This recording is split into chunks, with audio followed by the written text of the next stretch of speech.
Today's guest grew up in Sekersgut and then Ebenezer, a graduate of the Sint Maarten Primary School and then HAVO at the Metropolitan College. He left to the Netherlands to pursue his further studies in the Hogeschool Leiden. Upon graduating in 2005, he returned to Sint Maarten, where his focus was not only on practicing in his field of physical therapy, but also building. Building what, you may ask? He's a board member of the Paramedical Association of Sint Maarten, a board member of Island Hoops Foundation, focusing on 3-on-3 basketball tournaments, and he dedicates his time to do aquatic programs with and for the seniors at least once a week or weekly. He runs his own practice that features not one but two local physical therapists that he mentored. And today we amplify the voice of someone who keeps Sint Maarten literally moving. That is Michael, aka Benjamin. Welcome. Thank you, thank you. Growing up on Sint Maarten, did you always see yourself in health or sports?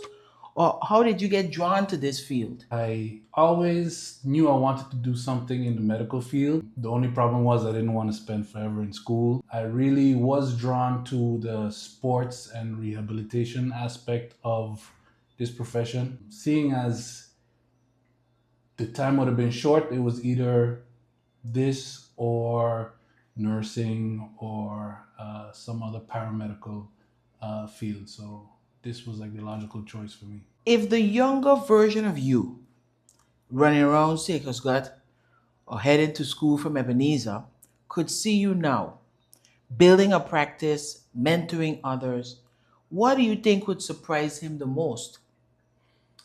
Wow, that's a good question. Everything works out, whether it's the tough times or even the really good times, things will always balance out. I don't know if he would be surprised. I think that I was always quite confident in myself and in my capabilities. So I think he would be proud of me, the younger me. For somebody who doesn't understand what physical therapy is, explain it in one sentence if you could. What physical therapy is in one sentence: we are the people that will help you move better. But just to clarify, anything that has to do with human movement, that's what we focus on. So, given that answer, what is one thing you would want people to understand about this profession that may not be obvious when they hear physical therapy? The scope in which we practice. Many people come in thinking we're just going to do some simple exercises or maybe even massage, but there's a whole process that goes through it as far as trying to figure out what is causing the problem and trying to prevent future problems, depending on what you are referred to us with. Just to clarify, it's four of us here actually. Yeah. Oh, So it's myself, Roderick Barbey, local guy, Angelica Lloyd, who also did an internship here before she was a physical therapist, and Francis Bulo van Delden. So he has, and his mom lives here. He's originally from Curaçao, but his mom lives here. His wife is from here. His kids are from here. So he's a local too. okay. It's good to clarify that. You deal with bodies under stress every day. You see a connection, or do you see a connection between physical tension and mental pressure? Absolutely. A huge link. We learned a lot about the psychosomatic complaints.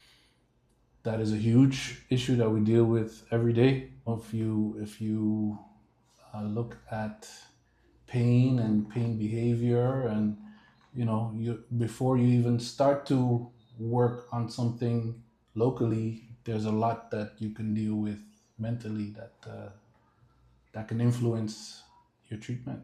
For a young person dealing with mental pressure, whether it's from school, sports, or life. What do you want them to understand about how their body may be responding and what practical steps they can take to protect both? Well, one of the things is as much as your mental affects your physical, it, it works the other way around. Your physical can affect your mental. So some of the things that you can do is extra movement, get out in nature, do some exercise. People underestimate what that can do for just not only your health overall, but your mental health as well. Now, I mentioned the PASM in the introduction, but can you tell us what it's about and what it aims to accomplish? Well, the PASM, as we call it, the Paramedical Association of St. Maarten, we champion the rights of all the paramedical professions. So it's not just the physical therapists anymore. We used to be the WIPTA, Windward Island Physical Therapy Association, but we switched to kind of broaden our scope. One of the main things we work on is quality of care for what we provide to the public. Currently, it's not required by law to work on quality of care, but for ourselves, we try to work on that. It's coming though, the legal requirements. So, but we are staying ahead of the curve, and we actually look forward to working with government to enhance what we can bring. Beyond your practice, the board of the Paramedical Association of St. Martin, Island Who's Foundation, and of course the weekly aquatic exercise for the seniors that you do in collaboration with NSI and the sports department. What does it feel like to see the impact of your profession across generations, especially when helping someone older regain their confidence in their movement? It's definitely a good feeling. One doesn't get into this field if you're not willing to help people. It's very rewarding, very rewarding. St. Martin is known for being resilient after hurricanes, COVID, etc. We are conditioned to push through and endure. When you began practicing back home, did you find that people immediately understood the value of physical therapy, or did you have to help shift the mindset from I'll deal with it when it hurts to seeing recovery as an investment in their future? That's a very good question. When people come in, oftentimes they're going through something already. They're in a state of help. They need something. And when you're able to do so, they see the value in it. Even in the cases where I'm not able to do so, that I can help steer in the right direction, the value is pretty much quickly realized. Where we're trying to move towards is preventative care, which is a term that is like frowned upon in certain areas, because if it ain't broke, don't fix it. But I think more and more we're heading to a place where we'll see the value in it, because a lot of sicknesses and illnesses that we deal with are preventable, or at least we can delay it with proper care. If a 16-year-old is watching this and thinks, I want to do that, what advice would you give? Come in and see what it's about before you make that decision. Don't jump to any quick decisions, because there's more to it than meets the eye. A lot of kids go to study and they realize, oh man, we got to do anatomy and psychology and all those other things that come with it. They shy away. But if you come in, go to any of the therapists, they willing to communicate with kids and students and ask a question, you know, come see what it's about. So you've been in this field long enough not only to master it, but to bring in four other professionals into it. You have them working with you now and others, by the way, congratulations. How does it feel to build a business around what you love and seeing that passion reflected in the people you work with? It feels very good that I can provide a platform or a location for people to for others to work and grow and build. And if I can help in any way, they know where to find me. To say that I've mastered anything, I don't feel that way. I'm still learning. Okay. I'm still growing myself. I try to keep that mindset, and it's helped me a lot too. I feel like I still have a long way to go. We often treat pain as either proof of progress or something to ignore and we can manage it on our own. From your perspective, what is pain actually trying to tell us? A warning signal. Pain doesn't necessarily mean that something is wrong, because if you have an old injury or chronic pain, your nervous system can be sensitized where normal impulses can be perceived as pain. As physical therapists, we try not to focus too much on the pain. We deal more with function. If you can if you can raise your arm halfway today and it's painful, and tomorrow you can raise it all the way but it's still painful, I'm happy because there's progress. Yeah. Pain is a tricky thing because pain comes from up here, not necessarily where you think you're feeling it. It's yeah, it's very complex. So I can talk all day about it, but you can We'll save that schedule, for next yeah, time. we'll schedule for our next interview.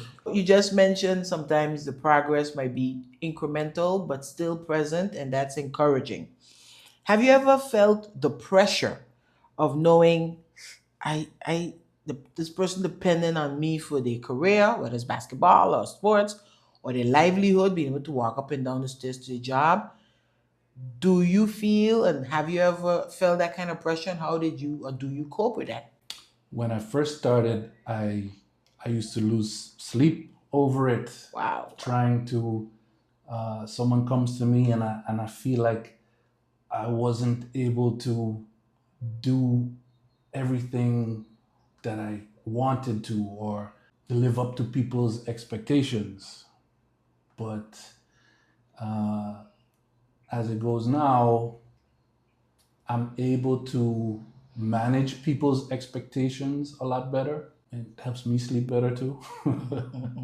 There is pressure, but I don't feel it as much. I do the best that I can. People know that I do the best that I can, and I'm able to recognize my own limitations as well. And I'll be very upfront with you. If I can't help you, I'll try my best to guide you to someone who I think can. And people appreciate that honesty. I think I'm not gonna inflate your expectations. You know, if it is what it is, I'll try my best in every situation. But you know, realistically speaking, we have to be honest with ourselves too sometimes. True, true.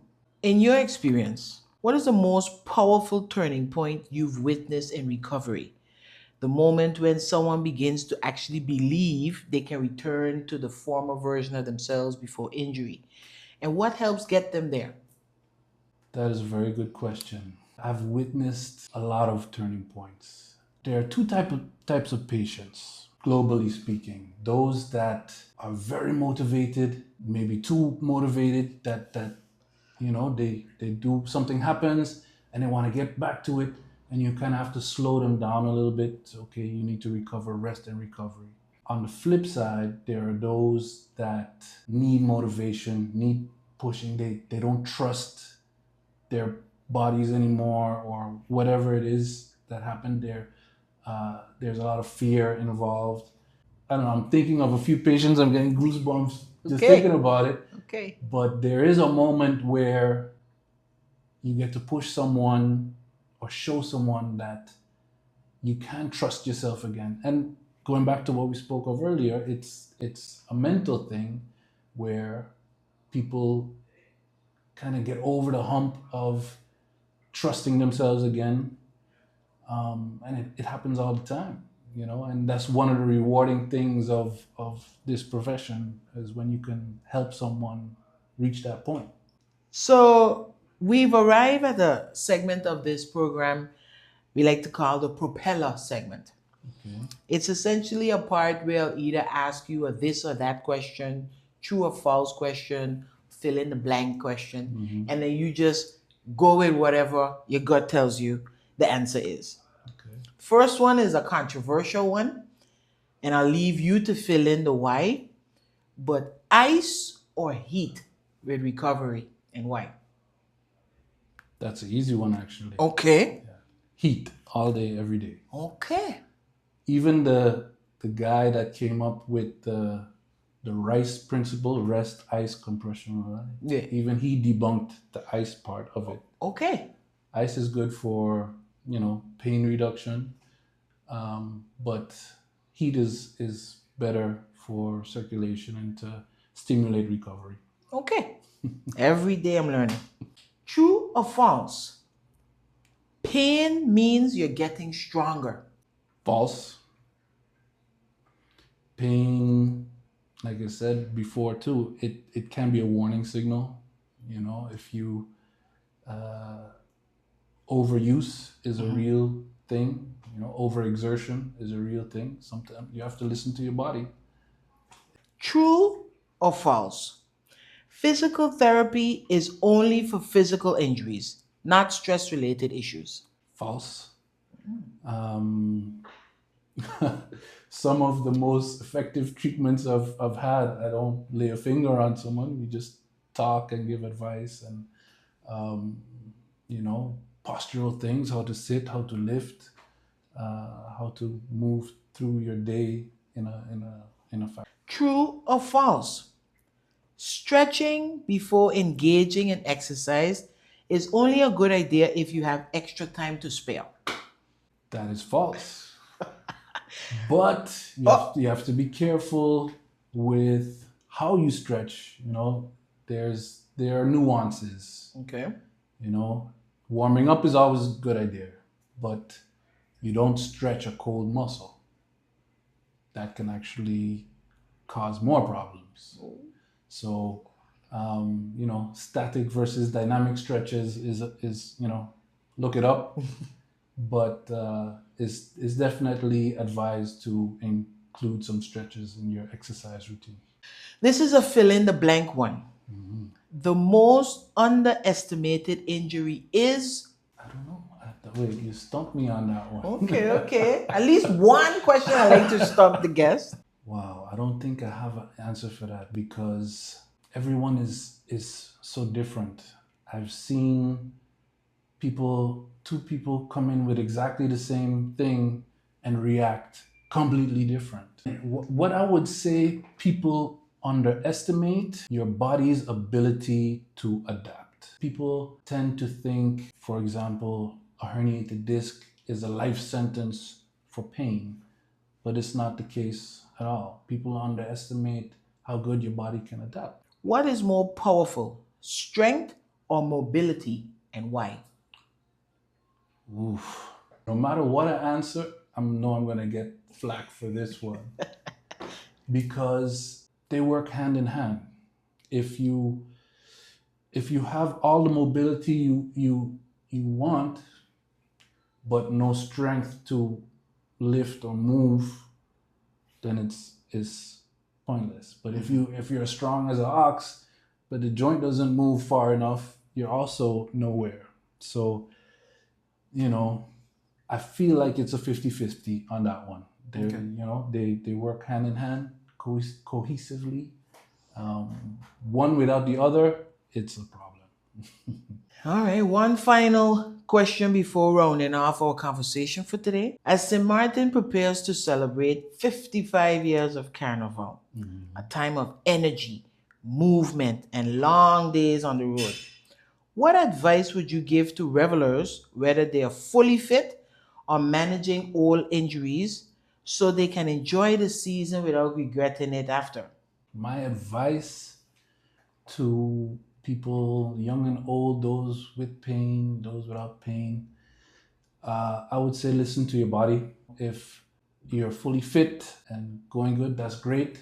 Still pace yourself. Don't lose yourself. If you're not fully fit but you still want to enjoy, set a goal for yourself. Don't get down if you're not able to do everything that you would like to do or that you used to do 10, 20 years ago.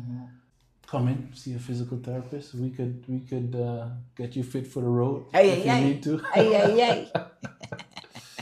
But yeah, listen to your body and don't overdo it.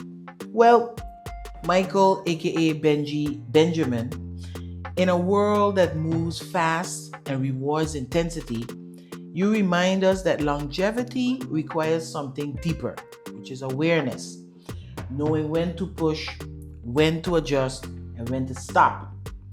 You've shown us that physio isn't just about injuries, it's about sustaining performances, preserving independence, and quietly strengthening the foundation beneath us. From young athletes chasing their limits to seniors protecting their mobility, your field adapts, and in doing so, it reveals its true role, not just recovery, but resilience. Michael, I'd like to thank you. ProSXMity thanks you, not just for what you do, but for the standard you continue to build right here on St. Maarten. When we recognize the professions that sustain us, we strengthen St. Maarten itself. ProSXMity is about amplifying voices like yours, the quiet forces that keep us moving, literally. We thank you for your time today, and we wish you continued success in all your endeavors. Thank you very, very much. I'm humbled by all your kind words. Thank you.